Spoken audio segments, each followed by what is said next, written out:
इस वक्त हमारे साथ मौजूद है राजू यादव, समाजवादी पार्टी के प्रदेश सचिव और पूर्व बीडीए मेंबर। हम इनसे बात करेंगे कि जो इस समय घमासान मचा हुआ है, चंदा चोरी का जो मामला है अयोध्या में, उसके विषय में भी हम बात करेंगे। और साथ ही साथ आपको बता दें कि इनके हाथ में एक पोस्टर है, आपदा में अवसर, आस्था में अवसर। ये आरोप लगा रहे हैं बीजेपी पर कि ये जो आपदा में अवसर खोज रही है सरकार। आइए हम इनसे बात करते हैं और जानने की कोशिश करते हैं कि इस पोस्टर का मतलब क्या है। जी, इस जो पोस्टर आप हाथ में लेके बैठे हैं, क्या बताना चाह रहे हैं आप? देखिए, ये भारतीय जनता पार्टी की सरकार है, हमेशा आपदा में अवसर खोजती है। और आपको हम बता दें कि कोरोना काल में जिस तरीके से इस देश के करोड़ों करोड़ लोग जो है घर के अंदर थे और लाखों लोग मारे गए, और उस समय की जो स्थिति थी, उस समय इन्होंने पीएम केयर फंड को बनाने का काम किया, और उसका आज तक कोई हिसाब किताब नहीं है, कोई पता नहीं उस पैसे का क्या हुआ, जिसके देश के जो बड़े लोग थे, जो इस देश में आस्था रखते थे, गरीबों का मदद हो जाए, जो है गरीब किस तरीके से मर रहा है उसकी मदद हो जाए, स्वास्थ्य में मदद हो जाए, इन्होंने इतना पैसा जो लोग दिए थे उस पीएम केयर फंड का जो है आज तक पता नहीं चला। तो ये आपदा में अवसर ही है। और उसके बाद इन्होंने जो है इलेक्टोरल बॉन्ड के नाम पर जो है इन्होंने चंदा लिया, और इन्होंने जो वैक्सीन लगवाया, जिस वैक्सीन से जो नौजवान हमारे जो है हार्ट अटैक के शिकार बन जा रहे हैं, मर जा रहे हैं, और उनका डेथ हो जा रहा है, ये सोचिए कितनी शर्म की बात है। पीएम केयर फंड जो है, उनका कहना है कि ये लोगों की सेवा के लिए लिया जाता है, इसको हम सार्वजनिक नहीं कर सकते हैं। ये एक सरकार की एक ये नीति होती है, जब कभी आपदा आएगी तो उस फंड का हम प्रयोग करेंगे। देखिए, ये सरकार की चोर नीति है। आप इतने बड़े संस्था के मालिक हो, आपने फंड्स का बनाया, तो ये जनता का पैसा है, तो जनता के सामने आपको मतलब उजागर करने के लिए क्या मतलब समस्या आ रही है?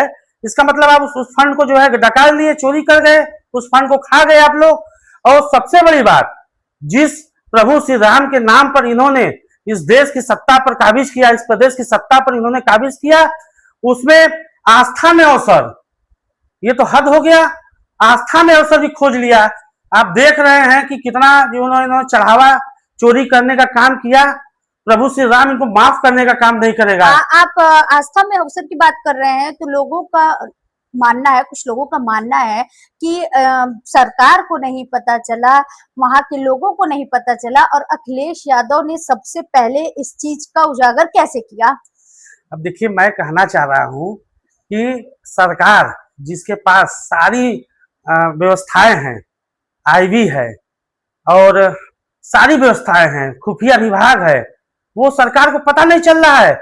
सरकार भ्रष्टाचारी चादर को ओढ़कर उसमें लिप्त है। जो चंपत राय जी जो है चंपत कर गए हैं प्रभु श्री राम का पैसा, उसमें वो लिप्त हैं। इसलिए ये जाहिर कर रहे हैं कि हमको पता नहीं है, क्योंकि ये डका रहे थे पैसा प्रभु श्री राम के नाम पर। इन्होंने सबसे पहले जमीनों का दलाली किया, आपको पता होगा, जमीनों की दलाली किया कि नहीं? जमीन जो 1 करोड़ का है उसको 20-20 करोड़ रुपए में बेच दे रहे हैं। दूसरा, रामपथ का हमको याद है कि रामपथ पहले ही बारिश में ढह गया। बारिश में 800 करोड़ रुपए लगकर बना था रामपथ, वो पहले ही बारिश में पिछली बार में ढह गया। तो ये लोग हमेशा आपदा में अवसर, लोगों का और आस्था में अवसर। लोगों का कहना है कि चंपत राय जो इतने आंदोलन किए राम मंदिर बनवाने के लिए, लगातार सक्रिय रहे, और उनके ऊपर ऐसा आरोप लग रहा है, तो कहीं ना कहीं फंसाया जा रहा है। इस पर आप क्या कहेंगे? घर का मालिक मैं हूं, और हमारे घर में चोरी हो रहा है बिना मर्जी से। एक बार नहीं, बार बार 70 बार चोरी हो गया। सीसीटीवी कैमरे लगे, सारी चीजें लगे हैं। आज छोटा सा कोई व्यवसायिक प्रतिष्ठान खोलता है तो उसमें मोबाइल में अपना कैमरा दिखता है कि हमारे प्रतिष्ठान पर क्या हो रहा है। आप इतने बड़े देश के संस्था के मालिक हो, इतनी बड़ी संस्था के, और वो भी आस्था से जुड़ा हुआ वो संस्था हो, प्रभु श्री राम का दरबार हो, उसमें आपको चोरी हो जा रहा है, पता नहीं चल रहा है। लोग जो है, अभी सिंधी समाज ने वो सामने आया था, 200 ईटा उसने चांदी का दिया, आप रसीद नहीं दिए, पता नहीं चला। अब तो ऐसे तो कई सामने लोग, आ रहा है कि ईंटें आपकी सुरक्षित है, पैसा आपका सुरक्षित है, जो कहाँ चढ़ा है? रहा है वो सुरक्षित है। जनता के सामने रखे। आपकी क्या मांग है? मेरी मांग यही है कि इसकी जो जांच हो, सीबीआई जांच हो, और एसआईटी तो जांच कर ही रही है। एसआईटी जांच। ये बताइए, एक कहावत है कि शीशे की अदालत में पत्थर की गवाही है, और कातिल ही मुजरिम है और कातिल ही सिपाही है। आप जांच कौन कर रहा है? प्रदेश सरकार। प्रदेश सरकार उसमें लिप्त है। तो जब प्रदेश सरकार लिप्त है तो जांच कैसा? ये तो केवल जनता को गुमराह करने के लिए जांच हो रहा है। और प्रभु श्री राम के नाम पर जो इन्होंने लूट खसूट किया है, पैसा डकारने काम किया, प्रभु श्री राम इनको कभी माफ करने का काम आस्था नहीं पे करेंगे। गहरी चोट लगी है। क्या लगता है कि अब जो प्रभु श्री राम के ऊपर लोगों की आस्था थी, उस मंदिर, आस्था तो बनी रहेगी, लेकिन जो चढ़ावे को लेकर जो सवाल उठ रहे हैं, क्या लगता है कि अब उस चीज में कमी आएगी? देखिए, चोर लोग भले ही आ जाएं, लेकिन आस्था में, प्रभु श्री राम की आस्था में कभी कमी नहीं आएगी, ये मेरा मानना है। हाँ, लेकिन हर व्यक्ति का, हर जो है दर्शनार्थी का ये होता है कि मेरा पैसा प्रभु श्री राम के चरणों में जाए, न कि चोरों के जेब में जाए। तो ये लोग आपके दिल में है, आपके दिल में भी है, मेरे दिल में भी है, हर आम जनमानस के दिल में है कि ये जो है बड़े लोगों को बचाने के लिए छोटे लोगों को जो है जेल भेजने का काम ये सरकार कर रही है। आज योगी आदित्यनाथ का एक बयान सामने आता है कि अखिलेश यादव प्रभु श्री राम पर बात न करे। आज तक उन्होंने दर्शन नहीं किया, वो मथुरा पर बात करे। अगर है हिम्मत तो खुलकर मथुरा के लिए बात करें। इस पर आप क्या कहेंगे? देखिए, इन्होंने अपनी सरकार में जो है, समाजवादी पार्टी की सरकार में सबसे बड़ा जो है मंदिर बनाने का काम किया, और आस्था की बात कर रहे हैं। इतना बड़ा इटावा में केदारेश्वर मंदिर को बनाने का काम कर रही है अखिलेश यादव जी ने, जो बनाने का काम कर रहे हैं। ये उनसे क्यों तुलना कर रहे हैं?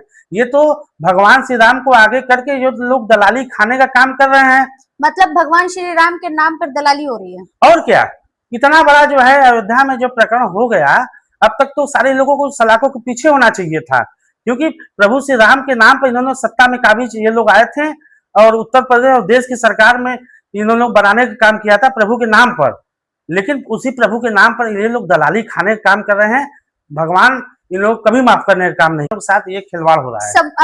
भाजपा का कहना है कि समाजवादी पार्टी के में गुंडा राज चलता था और बीजेपी के राज में गुंडा राज खत्म हो गया है। तो क्या वो जो छवि बनाई जा रही है, बनाई गई है समाजवादी पार्टी की गुंडा राज वाली, क्या वो 2027 के चुनाव में कुछ ऐसा करेगी जिससे वो लोगों के अंदर की जो छवि है वो खत्म हो जाए? ये कौन सी छवि की बात कर रहे हैं, हमें समझ में नहीं आता है। सबसे ज्यादा महिलाओं का उत्पीड़न इनकी सरकार में, सबसे ज्यादा जो है माफिया इनकी सरकार में, सबसे ज्यादा खनन का काम इनकी सरकार में, सबसे ज्यादा जो है नौजवान जो है इनकी सरकार में बेरोजगार हो रहा है। और ये कह रहे हैं कि मतलब गुंडाराज, सबसे ज्यादा गुंडाराज तो इनकी सरकार में। आप रिपोर्ट और आंकड़े पर जाइए ना, ये टीवी नहीं चलाया जा रहा है, टीवी वाले नहीं दिखाई दे रहे हैं, दिखाए रहे हैं इनके मतलब किस तरीके से इनके सरकार में अपराध हो रहा है। तो उसका वो नहीं है, आप आंकड़ों पर जाइए, आंकड़े उठा के देख लीजिए। 10 गुना अपराध बढ़ा है, 10 गुना बलात्कार बढ़ा है, और कस्टोडियल मौतें इनकी सरकार में सबसे ज्यादा हुआ है। ये लोग जो है गुंडागर्दी, पुलिस के नाम पर गुंडागर्दी कर रहे हैं, भ्रष्टाचार थाने पर जो है, आप जाइए थानों पर, पैसे देकर काम हो रहे हैं इनकी सरकार में। किस तरीके की बात कर रहे हैं ये लोग? 2027 में क्या रणनीति रहेगी समाजवादी पार्टी की? देखिए, 2027 में उत्तर प्रदेश के हर जनमानस, गरीब, किसान, छात्र, नौजवान, मजदूर, सारे लोग इस सरकार से ऊब चुके हैं, और प्रभु श्री राम भी इनकी क्रियाकलाप से दुखी हैं। तो 2027 में समाजवादी पार्टी प्रचंड जीत से सरकार बनाने जा रही है। तो मेरे साथ मौजूद थे राजू यादव, जिन्होंने आरोप लगाया भारतीय जनता पार्टी के ऊपर कि ये आस्था पे अवसर खोजते हैं और आपदा में अवसर खोजते हैं। जैसा कि इन्होंने बताया कि जिस तरह से अयोध्या राम मंदिर का चंदा चोरी का जो मामला है, इसमें बड़े लोगों को बचाने के लिए छोटे लोगों को फंसाया जा रहा है, इनका आरोप है। और साथ ही साथ ये भी कहा कि 2027 के चुनाव में फिर से समाजवादी पार्टी की आएगी और भाजपा को जड़ से उखाड़ फेंकेगी। आगे की खबरों के लिए हमारे साथ बने रहे। वाराणसी से नेहा द्विवेदी की रिपोर्ट।